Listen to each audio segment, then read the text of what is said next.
大家好，欢迎来到学识 Plus。今天我要介绍由精神科医生华泽子苑所著的《神时间术》这本书。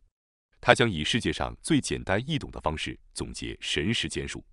我们大部分人每天都忙得不可开交，希望能和家人悠闲地度过时光，偶尔也希望有时间好好休息一下。实际上，能力、收入、工作结果等方面却会造成巨大的差异。这究竟是什么原因呢？答案在于时间的使用方式。时间的利用方式决定了一切。如何使用时间，能够获得各种各样的东西。然而，每个人一天只有24小时，因此，如何有效利用这些时间，将决定您的人生。换句话说，掌握时间术的人才能掌握人生，获得工作上的成功，并建立幸福的家庭。最重要的技巧就是时间管理。这种时间管理一旦掌握，就能长期为您带来利益。能够有效利用时间的人和只知道随便浪费时间的人，从长远来看将会产生巨大的差距。因此，在人生的早期阶段，掌握如何使用时间的技巧，将在今后的人生中持续为您增加时间，并不断带来好处。所以，让我们学习基于最新脑科学的时间管理技巧吧。那么，华泽老师到底能创造多少时间呢？他通过实践这种神时间术，竟然能完成别人4倍的工作量，同时还能玩得比别人多2倍。具体来说，他每天都进行上午的写作，更新邮件、YouTube、Facebook 和博客，每月阅读超过20本书，输出量极大。此外，他每周去健身房4到5次，并且每天保证超过7小时的睡眠。而且这样的日程已经持续了超过7年，真是神一般的存在。而且华泽老师作为医生，同时还处理各种事务的情况下，依然能够每天进行更新。这并不是只有优秀的华泽老师才能做到的。只要实践华泽老师提倡的神时间术，任何人都能做到。通过一点点小巧思的积累，每个人都能提高时间的利用效率。今天视频的内容包括以下4个部分：第一，神时间术的原则；第二，如何最大化利用早晨的时间；第三，如何最大化利用午间的时间；第四，如何最大化利用晚上的时间。首先是第一部分，神时间术的2个原则是：一，以专注力为中心，考虑时间；二，重新调整专注力，以创造时间。以专注力为中心，考虑时间。简单来说，就是在专注力高的时候处理需要专注的工作。这里的关键是要了解大脑的黄金时间。人类的大脑在一天中有一个黄金时间，即大脑表现最佳的时间段。这通常是在起床后的2到3小时。为什么是这个时间段呢？因为在睡眠中，大脑疲劳得到缓解，脑内信息得到了很好的整理。华泽老师强调，不要将这个黄金时间用于检查邮件等不需要集中注意力的工作。世界上的成功者们也都是早起，珍惜这个不被打扰的清晨黄金时间，全神贯注地投入到工作中。实际上，我们日常所做的工作可以分为需要高度专注的工作和不需要太多专注的工作。我们可以将其称为集中工作和非集中工作。集中工作的例子包括写作、制作演示材料、阅读英语资料等这些重要的文件。而非集中工作的例子则包括检查邮件和消息、打电话、复印、浏览资料和书籍等。首先区分自己正在进行的工作是集中工作还是非集中工作，这将是第一步。接下来确定何时处理集中工作，仅仅这一步就能决定您一天的工作量。换句话说，你应该采取的具体行动是在起床后2到3小时内，利用大脑的黄金时间进行需要高度专注的工作，比如逻辑性工作、写作和语言学习。而绝对不要在早上的黄金时间里检查邮件、复印等不需要动脑的非集中工作。华泽老师认为，上午的时间价值是晚上的4倍，因此，如果您在早上花30分钟检查邮件，相当于损失了2小时的时间。请务必记住，集中工作要在专注力高的时间段进行，而非集中工作则在专注力低的时间段进行。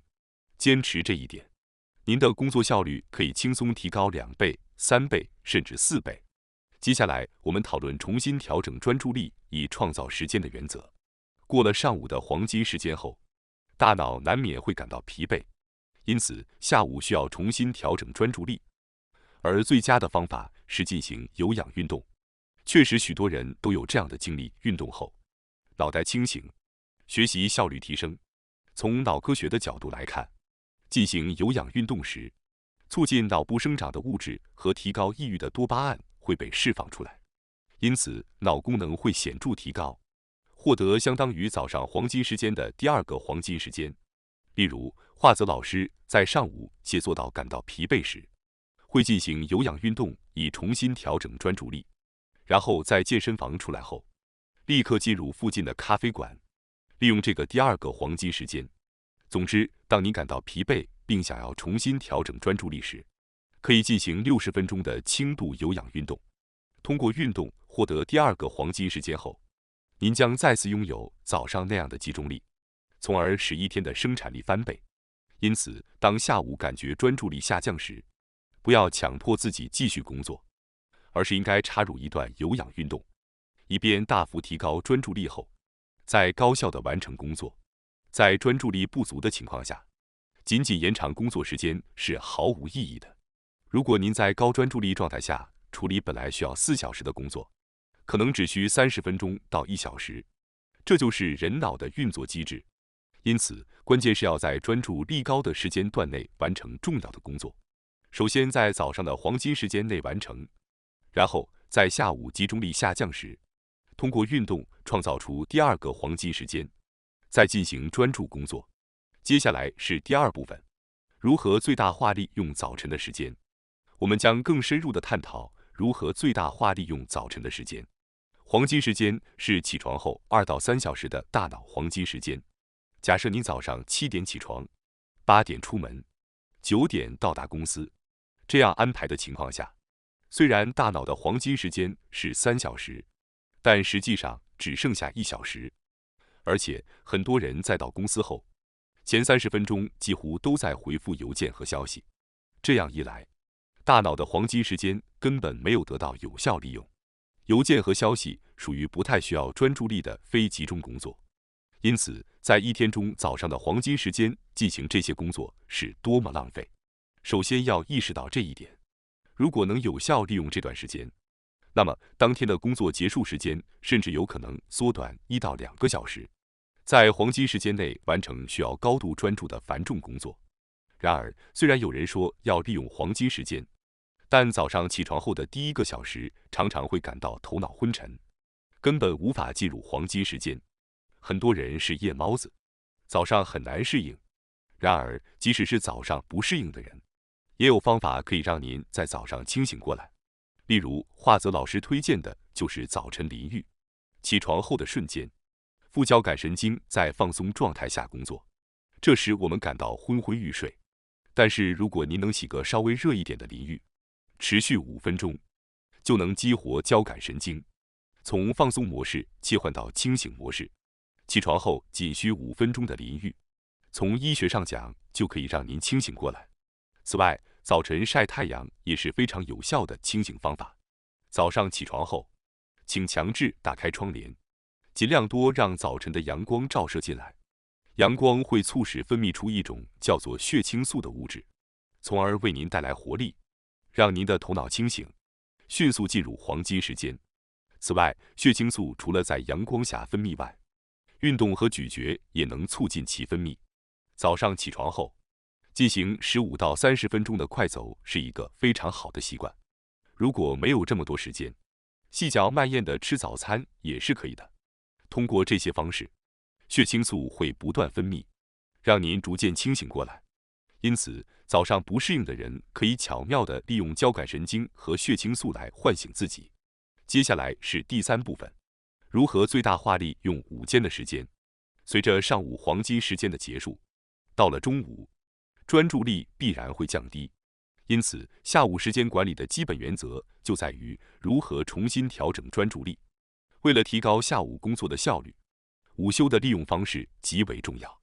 您能在午休中恢复到什么程度，重新调整专注力，将直接决定下午工作的整体效率。有效的方法有：一、小睡；二、外出吃午餐。首先，我们来讲解第一种小睡。充分利用早晨的黄金时间进行高效集中后，到了中午难免会感到疲惫。这时，有一种医学上被证明的最佳方法可以恢复专注力，那就是小睡。当您感到困倦时，强行工作效率会极其低下，不妨大胆地打个盹，即使揉着困倦的眼睛继续工作，专注力仍然会下降，工作效率显著变差。白领们可以在午休期间小睡一下，像谷歌等知名公司引入午睡制度就是一个著名的事实。午睡能够帮助恢复专注力，让您在下午的工作中更加集中。那么应该睡多长时间呢？最佳的小睡时间为20到30分钟，因为能够在床上睡觉的人不多，所以在桌子上趴着小睡也可以。此外，在小睡前喝杯咖啡，然后小睡，这种咖啡小睡的技巧也是有效的。在20到30分钟后，咖啡因会逐渐发挥作用，让您清醒过来，因此建议大家试试看。接下来是第二个外出午餐。除了小睡，外出吃午餐也是一种有效的方法。随着上午黄金时间的结束，血清素水平会降低，积极性也会下降，因此在午休期间恢复血清素是很重要的。促进血清素分泌的3大要素是阳光、运动和咀嚼，而外出午餐正好能同时满足这3点。您可以在阳光下稍微散步，前往餐厅，然后细嚼慢咽地享用午餐，这样能够有效补充血清素，从而使下午的工作更加顺利。最后是第4部分，我们来探讨如何最大化利用晚上时间。结论是：运动，在睡前2小时放松。首先谈谈运动，有氧运动能带来第2个黄金时间，这一点我们已经提到过。但这里需要注意的是，运动过度会降低专注力。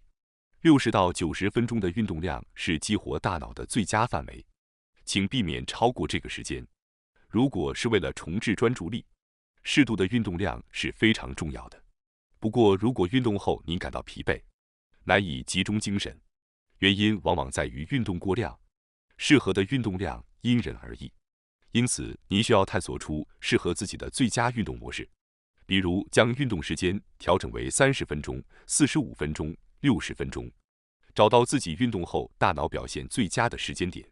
通过这样的运动，您就能持久地获得第2个黄金时间。所以，请不要忽视这个过程所带来的巨大收益。接下来，我来讲解在睡前2小时放松的重要性。早上起床后，您做的第一件事，对于一天的良好开端至关重要。这一点我们已经提到过。而一天的最后一件事，即临睡前的活动，同样重要。可以说，睡前的生活习惯决定了您的人生。我们已经讨论了各种重置专注力的方法，但最重要的还是睡眠。通过良好的睡眠，可以使您在第2天早晨以100%的状态恢复专注力。那么，如何才能获得深度的睡眠呢？这就取决于您睡前2小时的生活习惯。例如，睡前2小时绝对不应做的事情包括进食、饮酒、剧烈运动、热水澡，以及玩游戏或使用手机等视觉刺激的娱乐活动。相反，睡前2小时应该做的事情是享受轻松的时光，例如听音乐或使用香薰等不涉及视觉的放松活动，与家人进行沟通，和宠物互动，或者选择一本不太刺激的书籍进行阅读。通过这些方式，您能够有效地帮助自己放松，缓解压力，找到内心的平静。感谢大家收看今天的节目。如果你喜欢我们分享的内容，记得点赞、订阅并开启小铃铛通知，第一时间获取我们的更新。在下次的节目中，我们将继续为大家分享更多有益的内容。再次感谢大家的支持，我们下期再见。